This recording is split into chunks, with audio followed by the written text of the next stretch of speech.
창세기 1장에서 하나님은 첫날에 빛을 만드시고 넷째 날에 해, 달, 별을 창조하셨습니다. 빛을 내는 발광체를 만들기 전에 빛부터 만든 것입니다. 이에 대해서 빛을 내는 물질이 없는데 어떻게 빛이 존재할 수 있느냐 하고 성경을 비판하는 사람들이 많습니다. 그러나 그들이 사랑하는 빅뱅 이론은 비약이 더 심합니다. 그들은 태초에 자몽 크기의 작은 한 점이 상상할 수 없을 정도의 높은 열로 급팽창하고 폭발해서 현재의 우주가 되었다고 합니다. 그러면 빅뱅의 최초 에너지는 어디서 왔을까요? 성경은 그 열이 어디서 왔는지까지 말해줍니다. 사실 열과 빛은 본질적으로 같은 것입니다. 동전의 앞뒷면과 같이 모양은 다르지만 서로 전환될 수 있기 때문입니다. 빅뱅에서 말하는 최초의 열이나 성경의 최초의 빛은 자발적으로는 불가능하고 모두 외부의 주입에 의해서 발생한 것입니다. 성경은 최초의 에너지가 하나님으로부터 왔다는 것을 분명히 알려줍니다. 그러나 빅뱅 이론은 그 열이 어디로부터 온 것인지 전혀 설명할 엄두도 못 냅니다. 이런데도 비하하기 심한 빅뱅 이론의 최초 에너지에 대해서는 그냥 넘어가고 성경의 최초의 빛에 대해서만 모순이라고 따진다면 이러한 편중성은 진화론이 과학이 아니고 종교의 하나이기 때문에 발생하는 것입니다. 빅뱅을 일으킨 최초의 열이 어디서 발생한 것인지는 과학적으로 절대 설명할 수 없습니다. 무신론 과학자들이 아무리 하나님을 배척하고 싶어도 여기서 한 번 정도는 하나님의 역할을 인정하는 수밖에 없을 것입니다. 또한 진화론자들이 아무리 하나님을 거절하고 싶어도 최초의 생명의 발생은 설명할 수 없으니 여기서 한 번은 하나님을 인정하고 넘어가는 것도 괜찮을 것입니다. 이제 창조 3일째부터의 과정을 살펴보겠습니다. 하나님은 육지와 바다를 나눈 후 육지의 식물, 바다의 물고기, 하늘의 새, 육지의 동물들을 순차적으로 만드십니다. 이는 진화론에서 말하는 순서와 많이 다릅니다. 별이 발생한 순서도 지구부터 시작하니 그들이 보기에는 매우 이상할 것입니다. 그러나 어차피 과학이 주장하는 최초의 지구와 우주에 대한 이론은 모두 추측일 뿐입니다. 또한 우주론에 있어서만은 과학도 그렇게 신뢰할 만하지 못하니 차라리 신뢰성 있는 하나님의 말씀만 붙들고 가는 것이 낫지 않을까 합니다. 하나님은 6일 동안 창조 작업을 하시며 작업이 끝날 때마다 보시기 좋았다고 표현했습니다. 보기 좋았다는 것은 모양이 멋있어서 좋다고 한 것이 아닙니다. 하나님이 뜻한 대로 적합하게 잘 만들어져서 좋다는 의미입니다. 이 말씀을 하나님의 창조의 목적이 있었다는 것을 축축해 합니다. 창조의 목적은 만물이 하나님께 영광이 되고 하나님을 기쁘시게 해드리기를 바라시는 것입니다. 하나님께서는 세상의 모든 환경을 다 만든 후 마지막으로 인간을 만들었습니다. 이것은 인간의 창조가 그 작업의 최종 귀결이며 목표였다는 것을 알 수 있게 해줍니다. 즉, 처음부터 인간을 만들기 위해서 창조 작업을 시작했다는 것이죠. 성경대로라면 단지 인간만을 위해서 하나님이 넓고 넓은 우주를 준비했다는 말입니다. 인간의 창조는 시작부터 특이합니다. 다른 동물들은 모두 말씀 한두 마디로 만들었는데 인간은 처음부터 성부, 성자, 성령 세 분이서 이제는 인간을 만들자 하고 상의하면서 시작하십니다.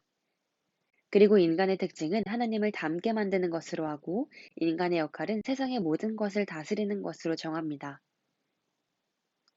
또한 인간은 말씀이 아니고 하나님이 직접 정성스럽게 빚어서 만드십니다. 그만큼 인간은 중요하고 특별한 존재라는 것입니다. 하나님이 우리를 닮게 인간을 만들자라고 하신 내용에서 우리는 성부, 성자, 성령, 세 위를 말한다고 볼 수 있습니다. 만약 우리라는 단어가 천사들에게 말한 것이라면 하나님이 인간들을 천사를 닮게 만들었다는 말이 됩니다. 그러나 인간이 천사의 형상을 담게 창조되었다는 말씀은 없습니다. 또한 하나님이 천사들과 함께 세상을 창조했다는 구절도 없습니다. 인간이 하나님을 닮게 만들어졌다는 말씀에는 여러 가지 의미가 있습니다. 일단 하나님은 영이시기 때문에 형태가 없으니 인간이 하나님의 외형을 닮을 수는 없습니다. 그보다는 인간도 하나님과 같은 영적 존재로 만들었다는 것을 의미합니다. 인간이 비록 육신을 입고는 있지만 본질적으로 하나님과 같은 영으로 지음받은 존재인 것입니다. 그러므로 때가 되어 이 육신을 벗으면 원래대로 영으로 돌아가야 합니다. 인간은 영적 존재이고 또한 기본 성향도 하나님을 닮게 만들어졌습니다. 인간이라면 누구나 질서 있고 선하고 아름다운 것을 좋아하는데 이는 하나님을 닮아서 그런 것이라 볼 수 있습니다. 자녀는 부모의 외모와 성격, 생각하는 습성까지 닮아서 태어납니다. 인간은 하나님의 자녀로 지어졌기 때문에 아버지이신 하나님을 닮게 태어난 것입니다.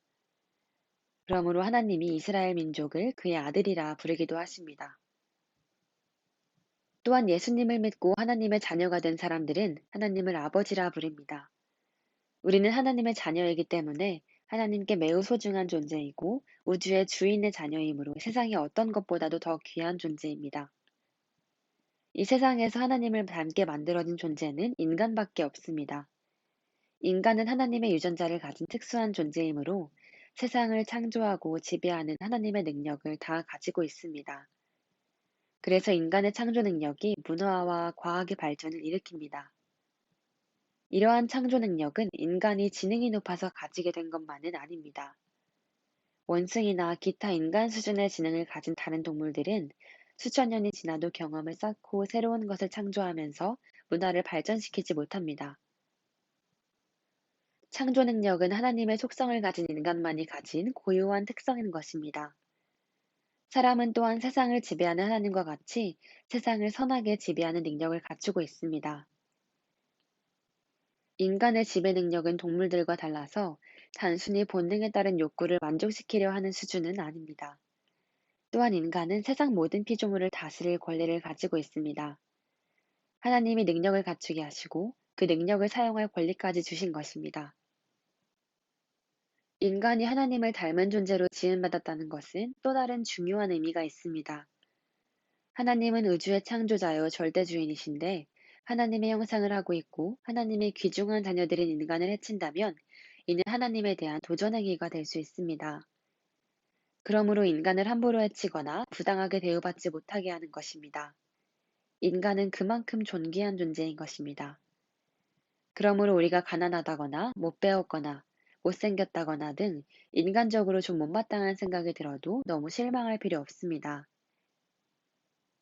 우리는 모두 하나님의 소중한 자녀들, 왕의 아들과 딸이니까요.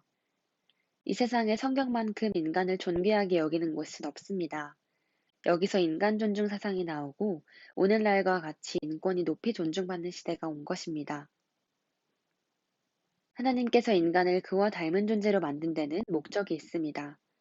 이는 인간과 사귀며 살기를 원한다는 깊은 뜻을 내포하고 있습니다. 누구와 사귄다고 하면 보통 어떤 상대와 사귑니까? 서로 비슷한 존재라야 합니다. 언어와 문화, 경제력, 교육 수준 등 대략 비슷한 사람들끼리 사귀어야 다양하게 벌어지는 소통의 문제가 덜 생깁니다. 사람과 애완동물은 서로의 감정을 알아보고 느끼기 때문에 서로를 즐길 수 있습니다. 그러나 사람과 지렁이가 사귄다는 것은 거의 불가능합니다. 서로 달라도 너무 많이 달라서 도저히 감정 교류나 의사소통이 불가능하기 때문입니다. 이와 같이 닮을수록 통하는 것이 많을수록 사귐을 통해서 행복을 느낄 수 있습니다. 하나님은 인간과 사귀고 싶어서 자신과 비슷한 존재로 만드신 것입니다. 하나님은 인간의 창조를 마친 후 굉장히 기뻐하셨습니다. 하나님은 전과 다르게 이번에는 왜 엄청 좋다는 표현을 썼을까요? 이는 힘든 일을 다 끝냈기 때문이 아닐 것입니다. 그보다는 드디어 인간을 만들려는 최종 목적을 완성했기 때문이라고 볼 수 있습니다. 하나님은 우주를 다 지어 놓았지만 본인은 육신이 아니라서 이런 공간이 아무 쓸모 없습니다. 이 3차원 공간은 오로지 인간만을 위해서 만드신 것입니다. 하나님은 이제 막 지어서 아직 벽지도 마르지 못한 정도의 새 집에 인간을 빨리 살게 하고 싶으신 것입니다. 최고로 좋은 것을 주고 싶은 것입니다. 이렇게 정성껏 지어놓은 넓고 아름다운 우주를 인간에게 보여주고 함께 사귀면서 지낼 생각을 하면 하나님은 마음이 엄청 기쁜 것입니다. 이제 드디어 인간과 사랑하면서 즐겁게 지낼 수 있게 되었기 때문이죠. 인간은 다른 동물들과 마찬가지로 똑같이 흙으로 만들어진 존재일 뿐인데 왜 하나님의 사랑과 특별 대접을 받는 것일까요?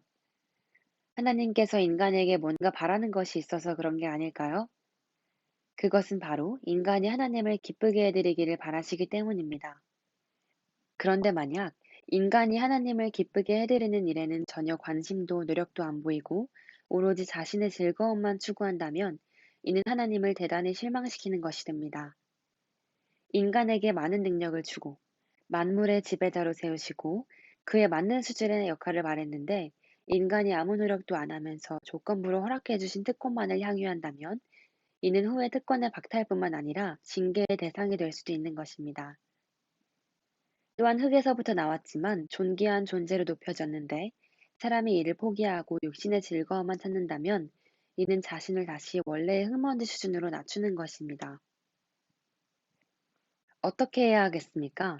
어떻게 살아야 우리를 복 주신 하나님을 기쁘게 해드리고 허락받은 인간으로서의 존귀함을 유지하면서 우주의 선한 지배자의 권리까지 다 누릴 수 있겠습니까? 시청해주셔서 감사합니다.